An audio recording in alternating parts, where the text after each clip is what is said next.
This is a podcast called Breaking Down, where we dive into specific therapy styles or theories you may or may not have heard of.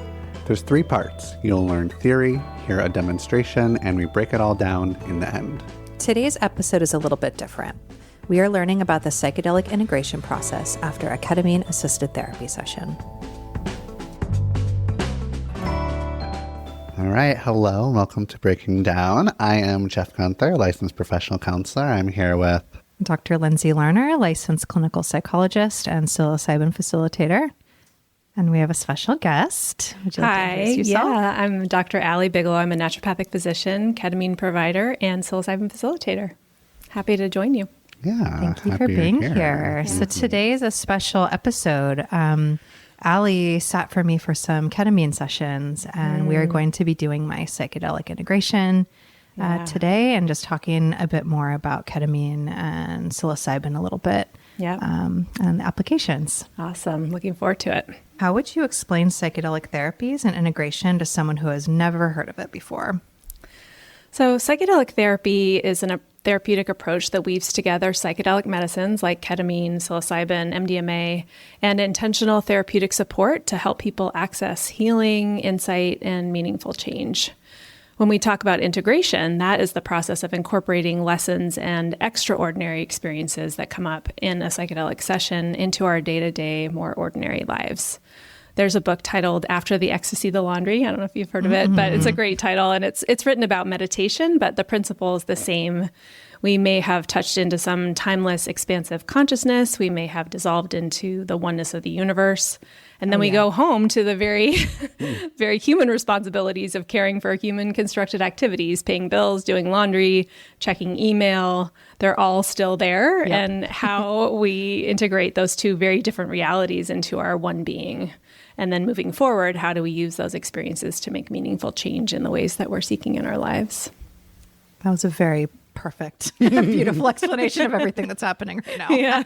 Are you sitting with the client while they're having their experience? Yes. Are they just seeking you after they go have it on No, their own? I'm in the office with them the whole time. Okay. Mm-hmm. Yeah. You're even administering the medicine. I'm administering the medicine and then hearing all the oohs and the ahs and the wow and all that goes or me with saying, it. "You're being a silly goose." Yeah.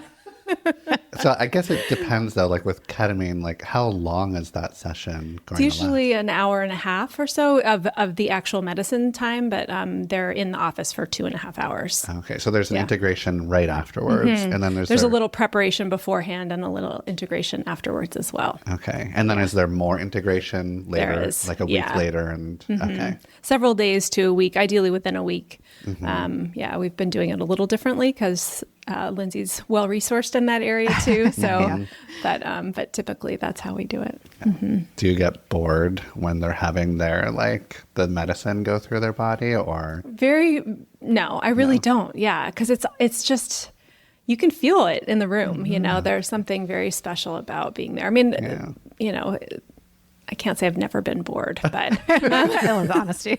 I mean, you're kind of you're hanging back though, right? Yes, you're not. There's not much. You're not doing much. No, although there are often times where people need support. They want their hands handheld, or just kind of breathing through some of the challenging pieces is definitely a time when I will step in if that's welcome. So, Gotcha. I feel like ketamine too, rather than psilocybin. I think people lay there quite a bit more. With ketamine? They're just sort of experiencing things or maybe saying a little something here and there. Yes. Whereas psilocybin can be quite active. It really can. Yeah. Yeah. I've never had anybody really get up and move around with ketamine, whereas that can definitely happen with psilocybin, just needing to shake it out a little bit more. Yeah. And do you also have experience with MDMA? I don't. No. Not as I feel like those people would be real chatty. Yeah, and dancey and all kinds of. Yes. Exactly. Lovey. Okay. Yeah, lots more. That I have not been trained in MDMA. I would like to. But. Yeah. Yeah. So what are the core ideas or principles behind your approach? Yeah, so psychedelics are really helpful for when we're stuck in a rut, when we need to shake things up and look at things from a new angle. We have a part of our brain called the default mode network. It's a part of our brain that operates when we're daydreaming and is associated with our automatic, often unconscious beliefs about who we are, our role in the world and what is possible in our lives. So it's kind of our default way of being. And psychedelics turn down the volume on this part of our brain and increases what we call crosstalk. So parts of our brain that don't normally communicate have a chance to do so when we're in the psychedelic space. So we often interpret circumstances in our lives that confirm these hidden beliefs. So if you think about you're waiting in line and somebody cuts you off, and you might interpret that as being, they don't respect me, or I'm invisible, or that kind of a thing. If that confirms your belief about who you are in the world, and psychedelics can help turn down the volume in a way on the default mode network, and then we get to experience parts of ourselves that don't normally have a voice. Yeah. And brains take a lot of energy. We like to predict based on the past so that less energy is expended on having to see things in new ways. And it's safer to not have to reevaluate if a tiger is safe or not every single time you see it. There's a real evolutionary purpose with that. So, but it doesn't always serve our long-term goals. Yeah. Can like psychedelic therapies help you create a new default for your default? It's not so much that the default, I think we're in many ways, that's part of who our core identity is and is formed that way, but we can access parts of ourselves that are sort of like more evolved in a way and help to override that and talk ourselves around the ways that we may have assumed that we are in the world, but are not necessarily wanting to be moving forward. Yeah. Okay. Yeah. Would you agree with that? Absolutely. Yeah. I was just thinking about how that's been showing up. The lion example was really funny. I get really like bent out of shape in traffic. Yeah. And I've noticed myself just being more, I'm like the dude or something now. I'm like, hey man, they need to get somewhere faster than me. It's all good. I'll get there. I'm like, who am I right now? Yeah. Last week we hung out and you were talking about things that you usually get really upset about or angry about. And I was like, who are you? Yeah. I don't like that. I don't like this. I like the angry version. Yeah. I still get angry, That's good. but it feels different. Yeah. It feels like there's a new way to explore things. Maybe that are a bit softer or more gracious of like human behavior and humankind or something. Oh, I love that. Yeah. Well, and you bring up a really good point, Jeff, that, the people around us can also have some difficulty with who we are becoming because we're sort of used to people being a certain way, and it's like putting a now round peg into a round hole as opposed to a square peg into the round hole. And it just doesn't always fit in the same way, and people have to adjust around us. So it's another element of integration that I think is important to consider. Sure. Yeah. Good point. Yeah. I think my family thinks I'm pretty wacky. Right Yeah. now. As they should. They're like, why do you keep sending us these long texts Of love and compassion. Yeah, stop loving us so much. It's weirding me out, man. Okay. What kind of problems or challenges would you say psychedelic or psychedelic integration is suited or best suited for? So I think that answer depends on the context. So traditionally in indigenous use, psychedelics were used for healing and for rites of passage and communing with the non-human world. And in the context which we're using them in a more clinical setting, they're commonly thought of as being useful for depression or anxiety, trauma, obsessive thoughts, existential distress, and even addiction. Ketamine is used off-label for all of these things. And in Oregon, we can use psilocybin for non-medical reasons as well. So for self-exploration or growth, so you don't need a particular diagnosis in order to obtain psilocybin services here. It can be really helpful for life transitions, for grief, personal growth, self-exploration, and general meaning making of what this crazy life we're living is about. Yeah. I feel like it has a lot of end-of-life applications too, which I mean really encompasses everything you just said.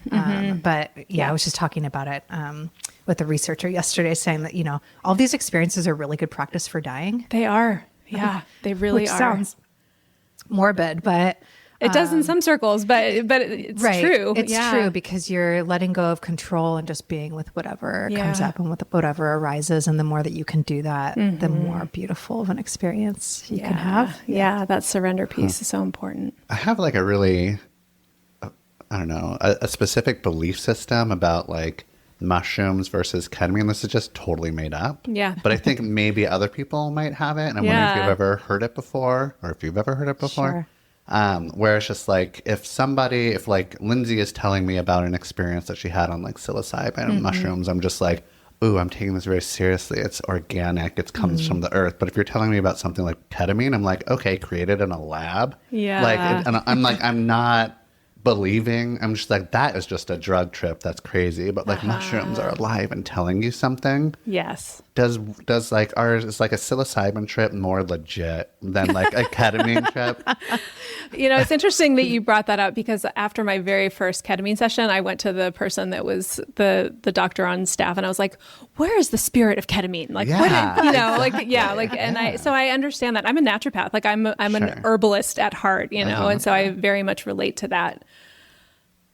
I don't have a good answer for that, other than I just see that and feel that it works in the same way. And there's something, maybe it's more like you might think of a rock or a mineral or something like that, that's kind of like doesn't have the same sort of life force that we associate with plants and living matter, but still has some energetic healing properties that are undeniable. Ketamine it has been isolated in nature in a fungus, I think it is, or a lichen or something like that. It has anti-helminth properties, so it actually kills worms, and they've used it in veterinary medicine for that.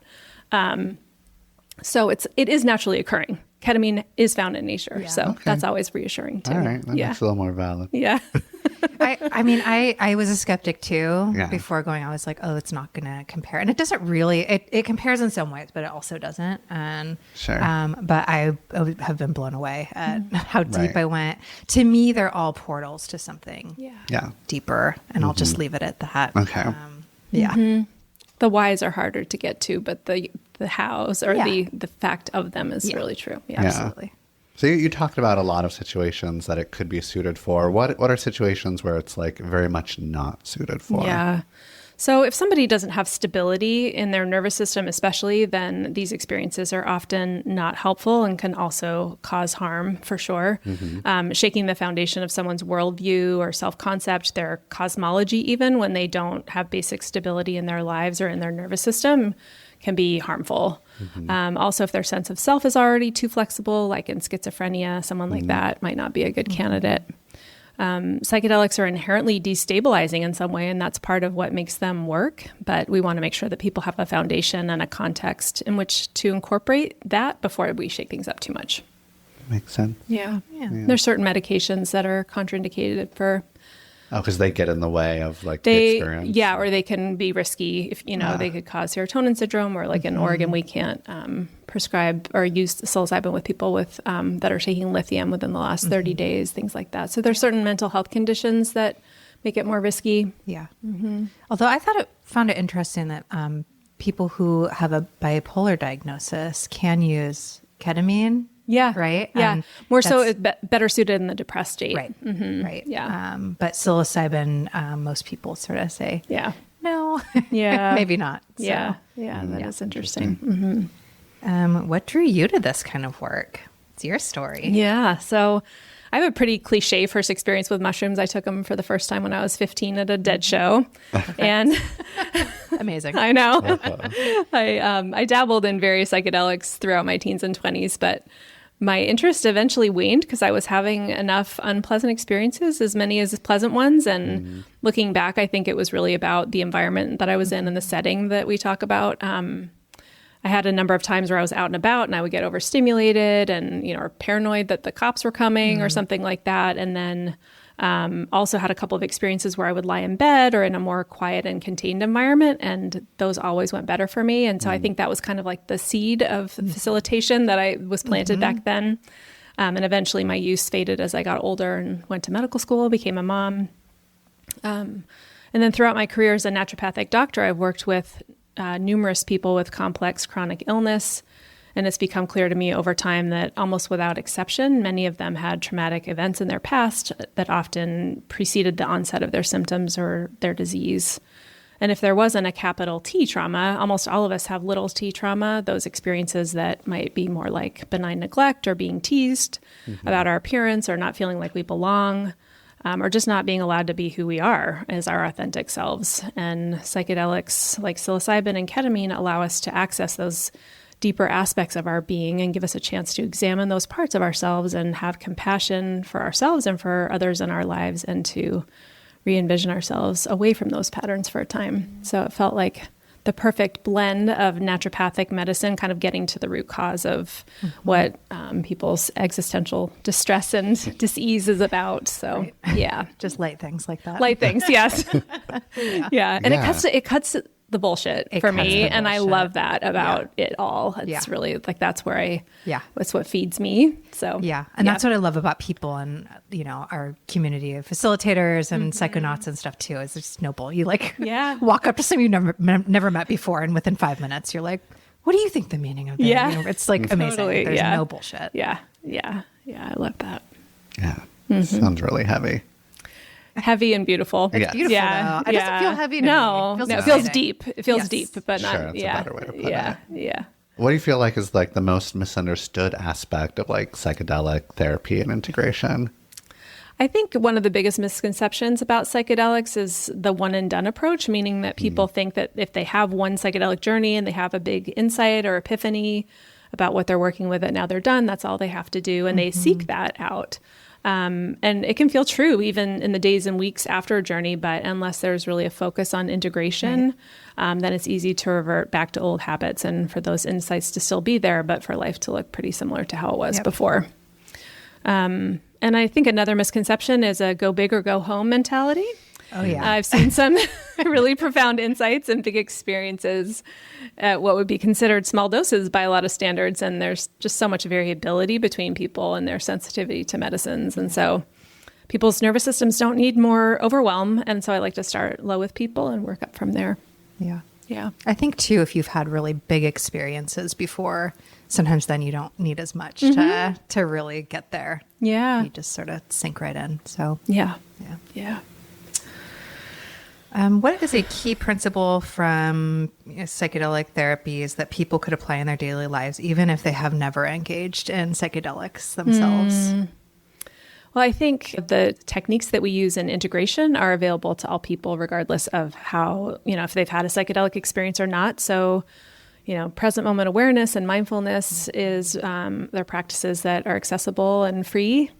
And just making a few small sustainable changes and shifting your identity to align with that desired change is, identifying with being an artist rather than just doing art or something like that. Like just kind of like embodying that identity of the person that wants to be new and different. Yeah, absolutely.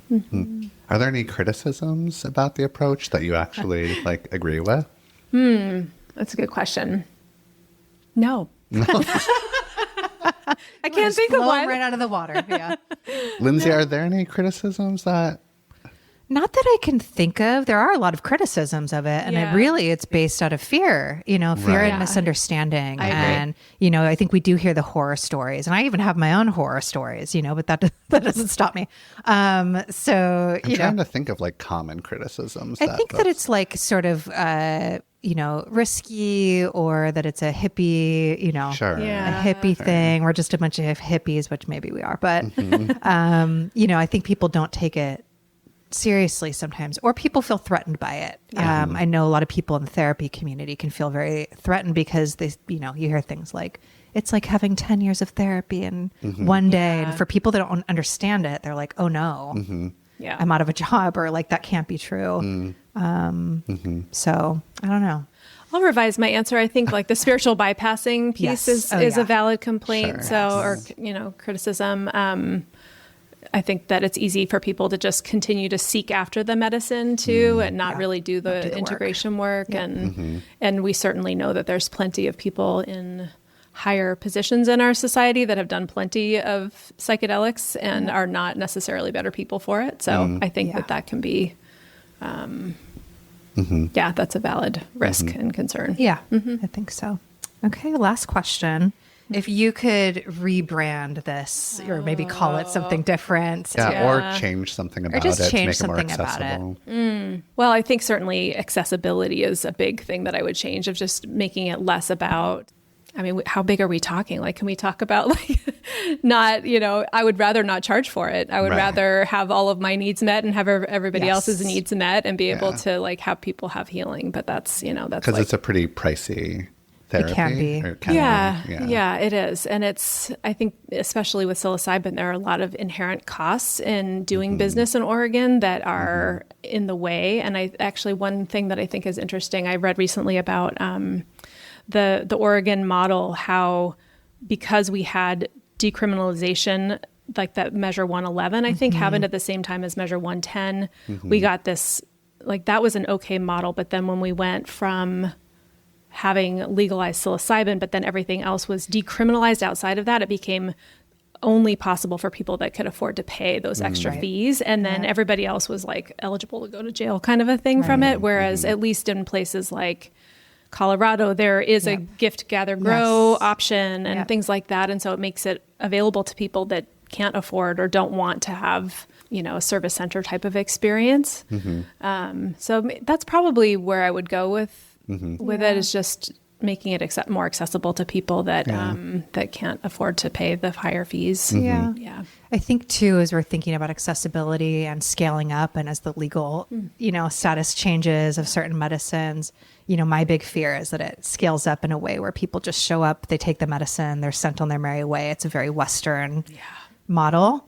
And, I'm just thinking about how valuable it's been to actually have someone sitting with me, holding my hand, helping prepare me for my journey, someone to talk to afterwards and check in with, and like how different of a process that is than if I just went into a clinic, sprayed some ketamine up my nose and just went on my way. Yeah, absolutely. So that's my fear is as we scale up, and I know to some degree that's going to happen. And psychedelics are non-specific amplifiers. So whatever you're working with can get bigger. And if it's not good stuff, then that can get, more deeply wired into your nervous system. And so having support is so important with it. And it doesn't have to look a particular way. I think there's definitely, criticism about the sort of, especially like the two people holding hands, like staring at you kind of model that we see in the photos. Like that's kind of weird, know? But it's there having the preparation and the integration support is so important. Yeah, for sure. Thank you for answering all those questions. Yeah, thank you. Okay. Hi, Lindsey. Hi. Hi. I'd love to start by hearing about how things have been landing for you. We've had a few sessions together and you had 2 in a different place. So I just love to hear about how things have been landing the last few days. Things are landing well. I think this time was, maybe landing was a little bit harder because I had to work the next day, and my other sessions, I really took some time off. So it felt like that thing you were talking about before, where it's like, it's had to rush back into real life.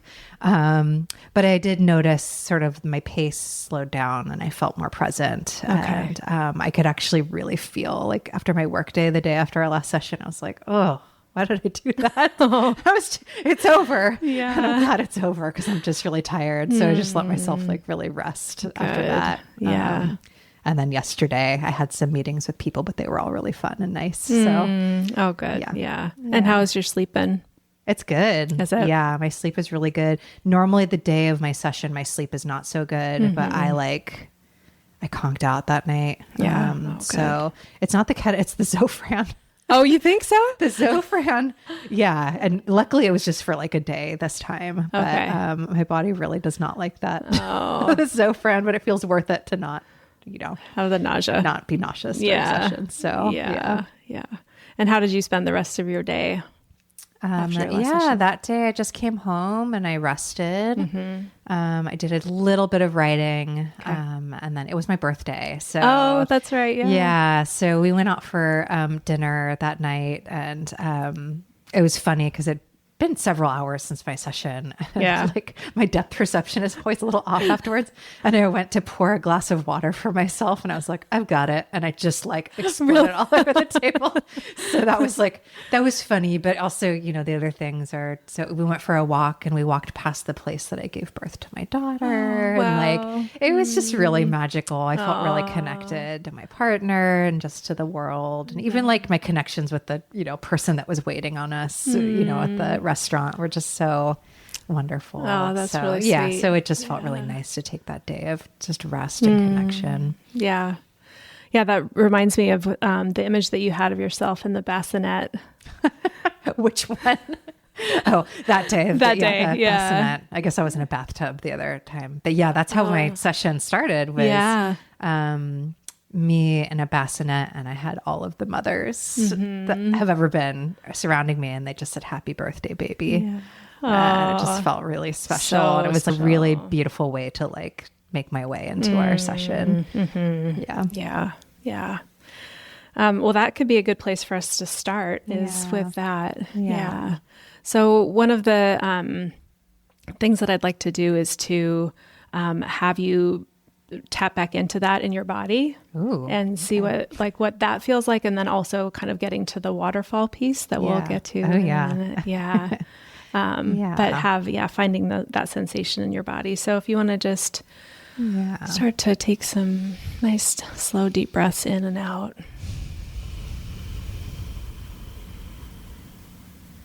And just tuning back into that image of being surrounded by all of the mothers, welcoming you and your incarnation, saying, "Happy birthday, baby." Yeah. Yeah. And just wondering, do you feel that sensation in your body anywhere? I do. There's a lot of expansiveness in my heart. And just this feeling of, all of my sessions were very womb-like. Yeah. I was always sort of like at the bottom of this womb of some sort. And this was no different, where it was like, ooh, I'm a baby being cared for. And so there's some safety there. There's safety and just love. And that was one of the things I wrote in my journal. Like, love is not even a good enough word. Like, if there was a term for the loveliest term for love there ever was, like, that would be the term. I just feel that. And that is what I'm carrying with me, is that, like, without a shadow of a doubt, like, I am loved beyond measure, and I am love. And that love is so full that it just expands outward in every direction without even trying. Yeah. And there was that image of like the giving and receiving of the waterfall too. Yeah. Do you, when you think about it or feel that in your body, is there a color or shape associated with it? Well, the shapes are funny. Multidimensional. I forgot which dimension I said, but I was like 12, I think. The 12th dimension. Yeah. So in the 12th dimension, shapes don't make any sense, and things come from all sorts of angles that I could never describe in a way that someone who hadn't been on this dimension could understand. But in some ways I can touch on that, and it's like it's coming from every single direction, even directions we've never considered before. And it's love. It's just pure consciousness and pure love. Yeah. Is there a color of that consciousness and love? It's usually like a bluish white, and that's how I perceive Mother Universe too. That's how I know I'm touching on it. It's like I go into a place of pure, it's almost like a blue tinted white. I'm aware of it right now as I'm talking about it. Yeah. So that sounds like you can really feel that in your heart, and there's a sense of safety and it's even beyond, even right now, it's like, ego death is like very close for me right now. And even as I'm like closing my eyes, I'm just like, just aware of this pure consciousness. Yeah. When you say ego death, what does it say more about that, so people understand? Yeah. Well, it's hard to describe it if you haven't experienced it, I think. But like Lindsey was just a meat sack. Lindsey was a meat sack having a human experience, and all semblance of me as like this separate person was gone. I was everything and nothing at all at the same time. And I was able to tap into just pure consciousness, and it was all good, I guess. Good's maybe not the right word. It just was, is what it is. It was what it was. Like, And for me, it was both scary and also very beautiful at the same time, because we sort of cling on to this like human experience as this one person or whatever. Right. But if you can like hang with it and be with that, I think it's actually, for me at least, it's felt very healing and soothing to know that this isn't all. Right. Yeah. Well, and that's where it comes in, like with end of life existential distress too, right? Just that dissolving and yeah. Beautiful. And if you were to like attach a phrase to that, like a mantra or an affirmation, what would the words be? To the ego death part? No, to to that feeling of the love and the blue white light and that expansive feeling that encompasses everything. Probably just something simple like I am love. We're all love. Yeah. I am love. We are all sounds love. Cheesy and hippy dippy, but it's true. I know. Love is all there is. Love is man. all there is. Yeah. That's where those cliches come from. Yes. Yeah. The truth. Yes. Yeah. Yeah. Wonderful. And so in kind of bringing it more back to the like practical level, what practices have you found that you enjoy that might help you tap back into that? You mentioned the water being a big theme. Yeah, water is a big theme. I've definitely like taken baths or spent some time in the shower. When my friend and mentor comes back, we're going to go do some flotation. So yeah, water, being by the water. We're going to the coast on tomorrow, actually. I really like to fly kites by the water. It's one of my favorite activities. But art, that really helped me. I've been a little busy the last couple of days, but when I was at the retreat, the day after my really big session there, I was just drawing like a spiral in my notebook. And like, for whatever reason, that took me right back in. And I just spent like probably 45 minutes sobbing with my hand over my heart in the best way, not like in a sad way, in a way where I was so honored and humbled and grateful to be alive and to be in the roles that I am, and just like my life felt like it was exactly where it was supposed to be in that moment. And I definitely want to do some more art today now that I have a little bit of time to do that. I think just talking about it with people that get it too is really helpful. Why do you think that is? Because you don't have to say very much, and people just sort of like, oh yeah, that makes sense. I know that. Yeah. Lindsey was a mate sack. That was like one of the first things I did. I'm on a text chain with the women that I was at this retreat with. And I was like, hey, everybody, I did this. And all the waterfalls from the multiverse poured all of the love in the universe directly into my heart. And they were like, right on. Just to talk to people. And that's where integration, there's integration circles and things that I think can be really helpful. Yeah.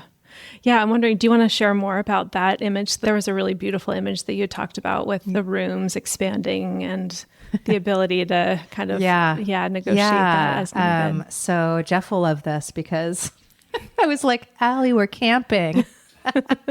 He hates camping. But like my experience kept forming these like rooms and I think I was telling you, synagogues will have these rooms with expanding walls for the high holidays to accommodate all of the Jews that come in for the high holidays.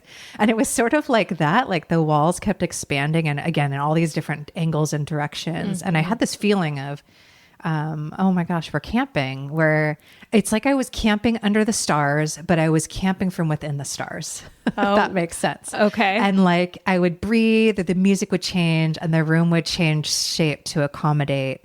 And sometimes it would contract and sometimes it would expand. But there I was like with the entire universe in this room that I had created that had as much or as little space as I needed.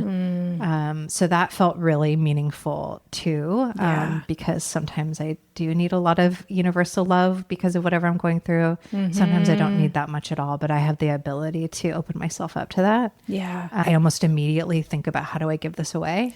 I'm always like, oh, this is amazing. Who else can I tell this to? Like, who can I include? Who can I? And this session, I was really like, why don't I can I just like let myself have it? Yes. And maybe it'll just naturally go where it needs to go for other people that need it. But right now I need this, and I'm going to let myself have it. Yeah.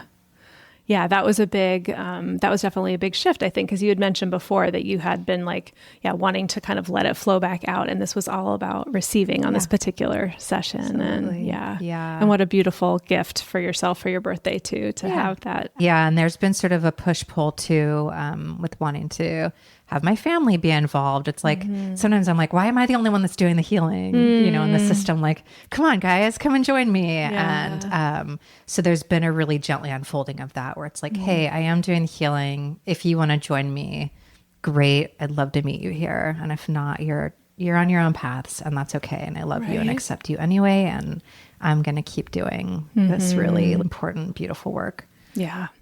Yeah. And you mentioned just kind of this circle that your family members were sort of I forgot about around. that. Thank you. Yeah. Yeah. There was like a circle of women that were all holding hands, right? Yeah. And then it's like, oh, my mom and my sister are on the field and they can see it. Yeah. They're not yet like in the circle, and the invitation's always here. They can always join. And I think I even said like, maybe they're just even getting something from watching. Yeah. But they're welcome to join. Yes. Anytime. Or maybe they're in their own circle. I don't really know. I just know that I'm in this circle and I love it. Yeah. I love that. Yeah. So just kind of bringing it all back together. So in terms of kind of bringing this into your day-to-day life more, the one thing that I like to recommend to people, and I don't know if you have a practice like this already, is to have like a meditation, like a random meditation bell kind of timer that goes off that you can just at random times tap back into the messages and that feeling in your body that you just talked about, and the affirmation too. So there's apps that you can get that will at a random time be like, ding. And you can be like, Mother Universe, blue light, and repeat your mantra to yourself. And it just helps to kind of bring back the monkey mind from wherever it is, and the default mode network piece, and tap back into the ways that you want to reframe yourself. Yeah, that's actually a really good suggestion for me because I'm very structured. I'm like, okay, meditation occurs from 7 to 7:15 every morning, and then I go up and work out. So I think that could be cool too. And I often, if I do take a moment during the day to just put my hand over my heart and look outside, like that, I'm always surprised at how restorative and nurturing something like that is. So that's actually a really good suggestion for me. Yeah. Yeah. And you're so quick to tap back into that state too. So I think it would be really, it's just like potent right there. It's just waiting to be asked and invited, right? Absolutely. Yeah. Yeah. And then the other thing I think would be fun is to explore more around like myth and story for like waterfalls and, things like that. Just to kind of explore what those deities are like. Yeah, I like that. Yeah. I looked into whale sharks actually because my grandmother a couple times now has come to me as a whale shark. And I was like, that's so random. But I looked it up and there's actually a lot of symbolism and mythology. Really? And it really ties into ancestors and being a gentle giant, which we talked about having soft strength. Yes, one of the and things fluidity. So, so I do like this idea of like, how do I bring water and flow and mythology into my sort of day-to-day story I tell about myself. And the flotation is a great idea too. And all of those, favorites. All those very practical ways that you can also just surrender and let yourself feel that. Yeah, definitely. Yeah. Yeah. Well, I look forward to hearing how it continues to evolve for you. Yeah. It's been such an honor. Yeah. Thank you. Okay, that felt really special watching that little session, being here, just a fly on the wall. Is that kind of a good representation of how an integration session goes? How long does it last typically? Usually it's longer. This was definitely an abbreviated version. kind of cut to the chase for Yeah. the podcast, but yes, there's a general structure of kind of reviewing what was revealed in the session, and then talking about embodiment and finding a home for that sensation in the body. I always like to try to incorporate some sort of a cognitive piece too, with like the mantra or the affirmation. I think that can be helpful. And then more of like a skills-based stuff, like the play piece, of kind of like, okay, how are we going to bring this into your day-to-day life in like other ways, like art or exercise or time in nature, things like that. Yeah, that really came through of just like, okay, I see what you're doing here. Just like, how can we get Lindsey to like really integrate all this stuff and get her to like to remember it throughout the day, and create little practices for her to tap into to get into this state of mind or these memories or this experience. For you, Lindsey, was it easy to get back into that place and remember all this stuff? Does it feel hazy, like a dream that's hard to remember? Like, how are you able to tap into it? It felt pretty easy to tap into it. I think what's nice is that, Allie can fill in some of the missing pieces. Like, she reminded me of, I was like, oh yeah, that was like a really big thing that I didn't write down afterwards. I think, having the prompted remembering pieces too, I was like, oh yeah, that's great. So, but yeah, it felt pretty easy. I am pretty fresh, I just did my last session, a couple days ago. So, I do think over time, maybe it gets a little bit hazier. Yeah. It feels like there's a lot of like appreciation and gratitude coming up for you that when you're like remembering it. Is there any sort of like sadness that you're not there in that moment anymore, or grief? Not really. No, I don't. It would be sort of intense to be there forever. Yeah. Ketamine can be a little like chaotic is sort of the word, like the way that it breaks things down is like psilocybin. I feel like things break down a little like more gradually or something. Ketamine, you're just like in it. Yeah. And it can be intense, and especially with the ego death, like very quickly, it's like, holy shit, where am I? Yeah. So, maybe the like come down, like the part where we're talking afterwards, and I'm like, I feel really good, but no, I don't really feel grief. I think I feel curiosity about, if I continue on, with some more sessions. I'll probably take a little break right now. But like maybe I'll come back to it again, do another like series of healing sessions or something. Yeah. My own little experience just watching this, there was like a part of me just like, oh, I'm so jealous that you're...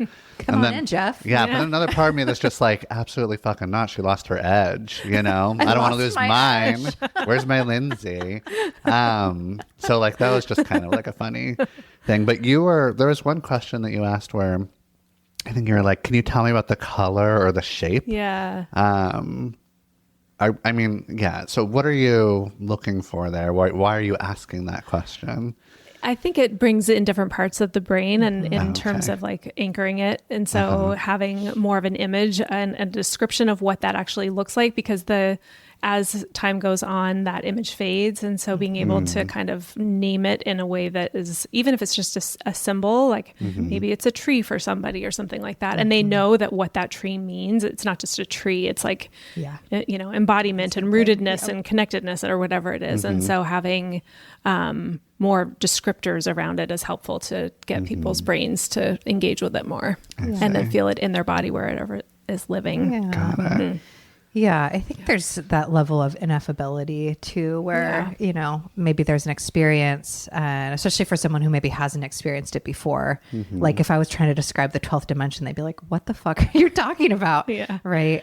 So maybe having some sort of like image or color or something like that, right, or doing art or whatever, sometimes just helps to process the parts that are just really weird or hard to talk about. Yeah.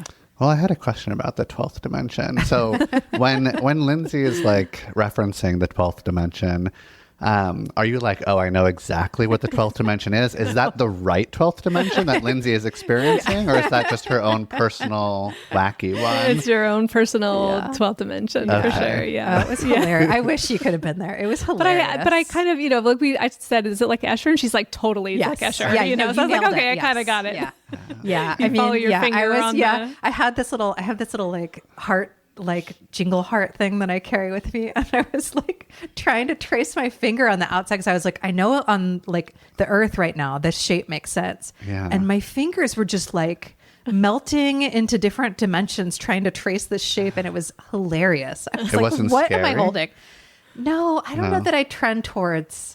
Yeah. Once you're in it, you don't get scared. Once you're in it, it's sort of like, okay, here I am. So it felt like I wanted to explore how just freaking weird that was. So you had some funny phrase around you were just like, this is ridiculous. You're laughing a lot and just being like, what? What? This makes no sense. And I love that it makes no sense.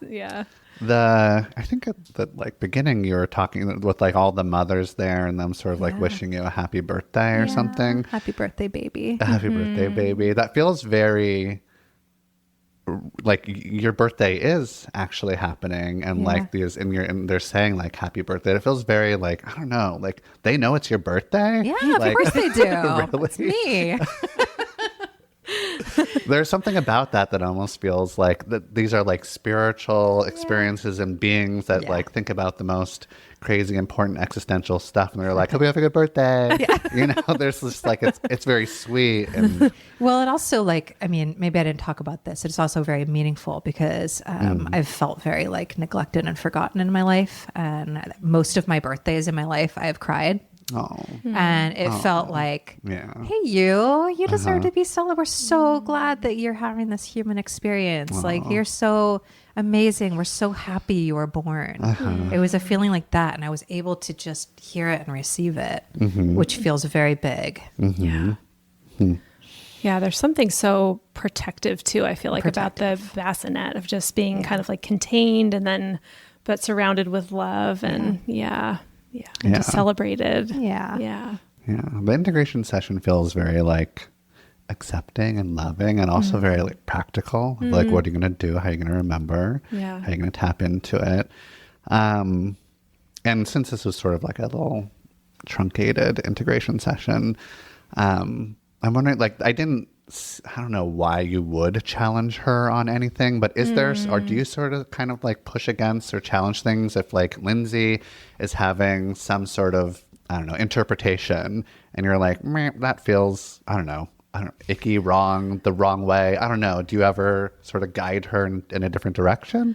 I mean, I really trust the person to interpret things as they do. I might share my perspective on what I'm thinking or seeing or feeling, or just like if I have something coming up, like, I don't know why I'm thinking about this, but I'm curious if this means anything to you, that kind of a thing. But I don't, I can't really imagine a time where I would criticize somebody or try to change what their belief is. But sometimes people have a harder time imagining even what it feels like in their body or things like that. So sometimes it takes more work. This is a relatively easy. She's experienced. I know there are some facilitators that have a more confrontational style. They're usually men. Sure. And I think there's certain things, like if someone's seeking help with addiction, for instance, where someone might, if they are like, nope, we're not going there, that it might be good to sort of gently challenge, like, this feels like your addiction talking or something like that. So, and that brings up a good point. I will refer to therapists too for sort of more advanced therapeutic technique that I'm not trained in. And so I think that, there's psychedelic facilitation and integration, and then there's also therapy, and those are different and have different skill sets. And so it's not something that I try to do on my own if somebody's dealing with addiction or something like that. It's always helpful to have another set of hands. Are you like tapped into your own intuition and kept pulling from there at all? Yes, I think so. Yeah, I am. It's hard to say exactly what that looks like, but I do more and more, I think, find that I am just like, okay, this feels right to me, and I'm just going to share it with, if it feels appropriate to share it and see if it if it makes sense to somebody, and if it doesn't, then that's fine. And sometimes I've got the right insight, and sometimes it doesn't land. But but I do think that the intuitive piece of it is really important, both in the facilitation itself, like in the actual session, knowing when to approach, when not to, check in with somebody, when not to, things like that, and also in the integration piece. Yeah, I think even like before our sessions, I'm thinking to the one where I was like having the like face numbness and the like migraine, whatever that was. And like you very intuitively were like, oh, do you want me to like hold your hand? Do you want me to do a pressure point? Do you want me to, and you were like so soft and gentle. And it really, I was like, there's no way I'm doing ketamine today. And like, lo and behold, 15 minutes later, I'm like in my session. So that was really helpful for you to just sort of use your sort of healing intuition, just be with me. Oh, thanks. Yeah. Is there anything else you two want to add that you think folks should know? I think people should try this. Unless there's something that's really contraindicated. I'm obviously a huge fan of, using expanded states for healing and for self-exploration. And, I think it can be really helpful. Yeah. If people are curious, there's ways to do it that are safe, or where they can start small and see what happens. Yeah. Very well said. Yeah. Do you want to tell folks where they can find you or reach you if they want? Sure. Yeah. I do ketamine at Synaptic Institute. It's called synaptic.care is the website. And I am also at drbigelow.com, drbigelow.com. All right, we'll link to it in our show notes. Great. Yeah. Thank you for being here. All right. Thank you so much for having me. All right.